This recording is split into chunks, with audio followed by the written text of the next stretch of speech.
प्रचंड फूल मस्तकों के झुंड आज जंग की घड़ी की तुम हार दो। आशीर्वाद दिया और मुझे रिंकू और नीरज भैया जैसे मित्र दिए जिन्होंने मुझे इस लायक बनाया कि मैं ये सड़क बनवा पाया। और मैं हम सब बहुत सौभाग्यशाली है कि हम लोगों के जनप्रिय लोकप्रिय विधायक जी राहुल बच्चा जी आ गए हैं। आगे प्रधान जी अपनी व्यवस्था चालू रखें।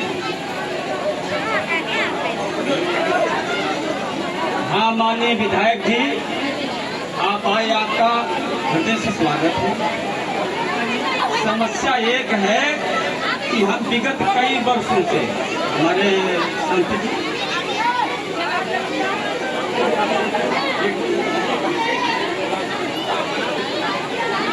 विगत कई वर्षों से इस प्रांगण में विद्युतीकरण के लिए प्रयासरत हैं। आश्वासन भी मिला, आप भी आए, माननीय सांसद जी भी आए, यहाँ तक जिलाध्यक्ष महोदय भी आए, आश्वासन सबने दिया, लेकिन धरातल पर आप देख रहे हैं। मैं ये जानना चाहूँगा कि भविष्य में क्या ये विद्युतीकरण का कार्य प्रांगण में आएगा या नहीं हो पाएगा? मुझे लगता है कि जब कभी भी कोई विषय होता है और आपके द्वारा कहा जाता है तो उसमें सबसे बड़ी भूमिका होती है कि विषय किसके द्वारा कहा जा रहा है। और मुझे लगता है कि यहाँ मुद्दे ही काफी सुस्त हैं। और मुझे अगर ये बता दें कि अरुण पाठक जी के चुनाव के समय यहाँ बैठक हुई थी और उसके 2 साल बाद आपने कितनी बार मुझसे ये बात कहा, तो शायद ये एक बार भी बताएंगे नहीं कि मैंने एक बार भी कहा हो। और मुझे बहुत कम, मतलब ऐसा नहीं है कि नहीं लगाए गए, कम से कम 2 से 3 मंदिर ऐसे हैं जहाँ पर हमने अपने विकास निधि से ट्रांसफार्मर लगवाया है। क्योंकि वो लोग हर 2 महीने में 3 महीने में एक बार मुझे फोन करके बता देते थे कि ये काम होना है। और निश्चित रूप से इतनी बड़ी विधानसभा है तो काम एक गांव में नहीं होता है और कई गांव में काम होता है। विकास निधि भी हमारे पास होती है, जहां आप मोड़ देंगे वो वहीं खर्चा हो जाएगी। कुछ लोग मोड़ने में असमर्थ होते हैं तो उनका काम नहीं हो पाता है। और ऐसे अभी हमारे अखिलेश जोशी जिला पंचायत सदस्य हैं जिन्होंने बताया कि यहाँ रोड नहीं थी, हमने रोड बनवाई। तो ऐसे ही बनवाई ना, क्योंकि लोग यहाँ पर कई बार आए होंगे, कहे होंगे कि जीतोगे तो बनवा करके देना। लेकिन अब फाइनली जिस परिस्थिति में आपके द्वारा ये कहा जा रहा है, क्योंकि अब हमें लगता है कि पिछली बार वो बैठक के चक्कर में आ गए तो उस समय ध्यान नहीं रहा होगा। आज भगवान के मंदिर में आए तो शायद याद रखे। ये मुझे लगता है कि अगर आपके माध्यम से 2-3 बार फोन करके मुझे कहा गया होता तो यहाँ भी लग गया होता। मुझे लगता है मुद्दा इससे स्वस्थ है थोड़ा सा। हाँ, बस ये हर हफ्ते याद दिलाने के लिए तैयार है। ये बात सच है कि हमारे 3 ट्रांसफार्मर अभी भी बिजली विभाग में जो हमारे विकास निधि से मिलने हैं, 3 ट्रांसफार्मर अभी भी पेंडिंग है। उनके पास उपलब्धता न होने के कारण उन जगहों पर नहीं लग पा रहे हैं। आपका चौथा प्रस्ताव कल ही लिख करके चला जाएगा, लगेगा कब ये मुझे नहीं। इसके अलावा माननीय विधायक जी से एक आग्रह और है कि वो साथ साथ एक और आश्वासन दे दें। यहाँ पर क्योंकि प्रांगण कच्चा है तो एक आग्रह है उनसे कि अपनी विधायक निधि से या किसी भी तरीके से कुछ आरसीसी इंटरलॉकिंग यहाँ दे दें तो ये मंदिर के चारों तरफ थोड़ी थोड़ी इंटरलॉकिंग बन जाए, ऐसे रिंग रोड बन जाए तो हम लोगों को, हम भक्तों को बड़ी आसानी होगी। माननीय विधायक जी से भी है, मंदिर पे खड़े हैं तो झूठ तो नहीं बोलेंगे, क्योंकि निगौरी को हमारी विकास निधि से एक रोड मिल चुकी है। और इसके बाद जो हमारे पास धन होता है, एक ग्राम पंचायत में 10 लाख रुपए से ज्यादा धन नहीं होता है। तो अभी निगौरी में इस साल लग गई है और अगला चुनाव भी लगभग 1.5 साल बाद। अगर हम बने रहते हैं तो उसके बाद इसके बारे में कल्पना करेंगे, या हम अपने अगले जिला पंचायत का जो चुनाव आ रहा है उसमें टीम भी मिलती है, परिसर में इंटरलॉकिंग भी होती है, तो उनको प्रस्ताव भेज करके इसको कराने का प्रयास करेंगे। लेकिन मेरे तरफ से भी इसमें कोई भी हाँ नहीं है। हेलो, हम समस्त ग्रामवासियों की तरफ से और एक पूर्व प्रधान की हैसियत से आज हमने माननीय राहुल जी को इस कार्यक्रम में आमंत्रित किया था वो अपना अमूल्य समय निकालकर हमारे बीच में आए। इसके लिए हम सभी ग्रामवासियों की तरफ से उनका स्वागत एवं अभिनंदन करते हैं।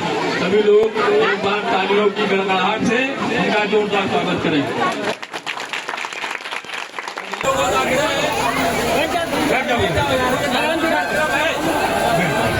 हमारे सभी सम्मानित ग्रामवासियों, मैं आपसे विनम्र और चरणों में नमन करते हुए विनम्र निवेदन कर रहा हूँ कि आप लोग बैठ जाएं। कोई एक सिस्टम होता है, सभ्यता होती है, आज लोग इस तरीके से अपनी बात नहीं रखनी है ना। सबसे पहले तो मैं आप सभी लोगों से क्षमा मांगता हूँ कि जो अपेक्षाएं आपकी थी उस अपेक्षा के तहत हम लोग कभी यहाँ पर बैठे नहीं। और उन लोगों से जिन लोगों को शिकायत है उनसे हमें भी एक शिकायत है कि आपकी शिकायत के लिए एक मंदिर का ही परिसर आपको मिला है। न कभी अपने दरवाजे आपने बुलाया हो, न हम अपने दरवाजे आपको बुला पाए कभी। और न आपको लिखित पत्र दिया गया अगर मंदिर में बैठे हो, अगर आप बता दो मुझे कष्ट नहीं है कोई। और ना मैं ये भी चाहता हूँ कि आपने आपकी बात न सुनी, लेकिन बात कहने के लिए एक तरीका होता है। मैंने अपना कार्यालय भी खोल रखा है, घर पे भी सुबह 7 बजे से बैठ जाते हैं और उसके बाद भी समस्याएं सुनते रहते हैं। रविवार के दिन भी सुनते रहते हैं। और मैंने बोल रखा है यहाँ पर लोगों से 2 मिनट के लिए रुक जाए, पहले उनको बात सुन लीजिए जिनके विषय में बात हो रही है। मैंने बोल रखा है कि जिन लोगों को भी समस्या हो आप फोन करके मुझे बताएंगे तो मैं मौके पर आता हूँ। मैंने इसके पहले अभी शिवराजपुर में एक महिला का फोन आया था कि मेरे घर में पानी भर रहा है, तो मैंने अपने व्यक्ति को तुरंत क्या भेजा। उसने देख करके बताया कि यहाँ पर रेलवे वालों ने मिट्टी खोद करके डाल दी है, जिससे पुराना नाला बंद हो गया है, इससे घरों में पानी भर रहा है। मैंने तत्काल वीडियो को फोन करके मौके पर भेजा। एक घर की महिला जो घर में मतलब जिसको पढ़ी लिखी भी नहीं है, उसके पास मेरा मोबाइल नंबर है, फोन नंबर। और ये इतना अच्छा भैया भाषण देते हैं और मुझे नहीं लगता कि इनके पास नंबर होगा। कभी संपर्क किया हो, कभी शिकायत बताया हो, कभी इसके समाधान के लिए विचार किया हो। और मुझे लगता है कि अच्छा व्यक्ति को होता है जो पीठ पीछे गांव के विकास के लिए कार्य करे और अपने जनप्रतिनिधि से संपर्क करे। अगर मुझे भी अपने विधानसभा क्षेत्र में कोई कार्य कराना है तो मैंने माननीय मंत्री, माननीय मुख्यमंत्री से मिलना पड़ता है और मिल करके उनको अपने क्षेत्र की बड़ी समस्या से अवगत कराना पड़ता है। और मुझे लगता है कि यही काम यहाँ के जो वो लोग हैं जो इस बात को यहाँ पर उठा रहे हैं, चाहे चाचा उठा रहे हैं, हमारे भाई उठा रहे हैं, इनको भी अपनी बात को कहने का पूरा अधिकार और हमसे करवाने का पूरा अधिकार है। एक खेद इस बात का है कि 3.5 साल बाद जिन्हें अगर विषय याद आ रहा है या उस पर लग नहीं पाए। हम बार बार ये बात कहते हैं कि किसी गांव के विकास के लिए कोई भी विषय तब अधूरा रहता है जब वहाँ पर रहने वाले लोग उसको लेकर के शिथिल रहते हैं, ढीले रहते हैं और तभी वो विषय छूट जाता है। मैं ऐसा नहीं है कि पूरे विधानसभा क्षेत्र मंदना से लेकर के कन्नौज के इस बॉर्डर तक विकास कार्य नहीं हो रहे। खाली चौबेपुर ब्लॉक के अंदर पिछले 1 साल के अंदर 1,120 करोड़ रुपए की सड़कें स्वीकृत हुई PWD विभाग के कारण। ऐसे ही हर ब्लॉक क्षेत्र में सड़कें बन रही हैं, ग्रामीण रोडें बन रही हैं, बड़े रोडें बन रही हैं, पुल पुलियों का भी निर्माण हो रहा है। लेकिन छूटता कहाँ है जहाँ पर आप लोग अपनी बात को सही जगह, सही स्थान पर, सही समय पर नहीं कह पाते। अभी पिछले जुलाई में या अगस्त में PWD विभाग की कार्य योजना पहुंची है, माननीय मुख्यमंत्री जी ने मंगाई है और वो हमने दे दी। जो हमारे पास साल भर में लोग नोट करा करके गए वो हमने दे दी। इसमें स्वीकृति आएगी, कितना पैसा आएगा मुझे भी नहीं पता, लेकिन काम अभी भी लोग बता रहे हैं तो इसका मतलब अगली कार्य योजना में वो जोड़ा जाएगा। अगर मैं इन बातों को कह रहा हूँ बहुत कम लोग समझ पाएंगे। अगली कार्य योजना में उसको जोड़ा जाएगा और त्वरित कोई काम नहीं संभव। बहुत छोटे छोटे काम हो तो अलग बात है कि बड़े काम इतनी आसानी से नहीं हो पाते। पैसा सरकार के पास है, उनको 403 विधायक हैं पूरे उत्तर प्रदेश के अंदर, 403 विधायकों के बराबर पैसा मिलेगा। तो सारी बातें आपकी भी जायज हैं, लेकिन हम भी अपनी जगह जायज हैं कि आपकी बात हमारे पास सही समय पर नहीं पहुँचती। पहुँचने का तरीका सबसे अच्छा होता है फोन के माध्यम से भी आप अपनी बात कह सकते हैं। इसलिए मुझे जहाँ गलती हो वहाँ क्षमा करिएगा। भगवान के धाम में आए हम लोग और ईश्वर की आराधना कर रहे हैं, प्रार्थना कर रहे हैं। युवा मंगल का पावन दिन है और मुझे ईमानदारी से बताता हूँ, मुझे कोई समस्या नहीं। आपकी बात को सुन करके उसको समाधान करने में मेरा जेब से कोई ऐसा नहीं होता। सरकार का पैसा हम आपको दे देते हैं। और मंदिर में लाइट न लग पाने का जो कारण है उसमें ये है कि नियमावली में कहीं मंदिर, मस्जिद, मकबरा कहीं कुछ भी बना हो वहाँ विद्युतीकरण के लिए सरकार से कोई फंड नहीं लगता है। जब कहीं पर कोई व्यक्तिगत कोई अपना मकान बना लेता है खेत में तो वहाँ भी सरकार का कोई पैसा लाइट लगाने में नहीं लगता है। जब कोई व्यक्ति वहाँ पर प्राइवेट प्लॉटिंग करता है, प्लॉटिंग करके प्लॉट बेचता है, वहाँ पर भी बिजली व्यवस्था सरकार के हाथों से नहीं हो सकती है। ये जिम्मेदारी प्राइवेट प्लॉटिंग करने के वाली की होती है, वो एस्टीमेट तैयार करवाए बिजली विभाग से और खुद उसका पैसा देकर के वहाँ विद्युतीकरण कराए।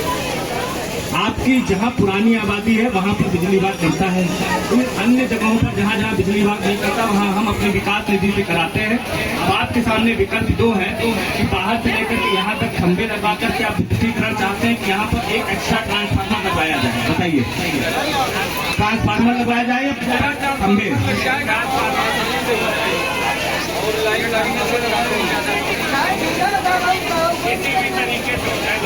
आप बताइए, हमने पूछा है कि बिजली के खंभे लगवा करके करवाएं या ट्रांसफार्मर लगवाएं?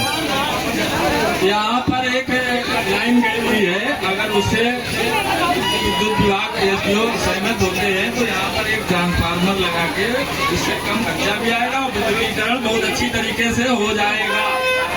ये हम लोगों का विचार है। ठीक है, ये अब कल ही पत्र लिख करके बिजली विभाग को जाएगा। और अभी ट्रांसफार्मर की कमी चल रही है, बारिश में कई ट्रांसफार्मर जल रहे हैं। बरसात के बाद आपके यहाँ ट्रांसफार्मर जितनी जल्दी मिलेगा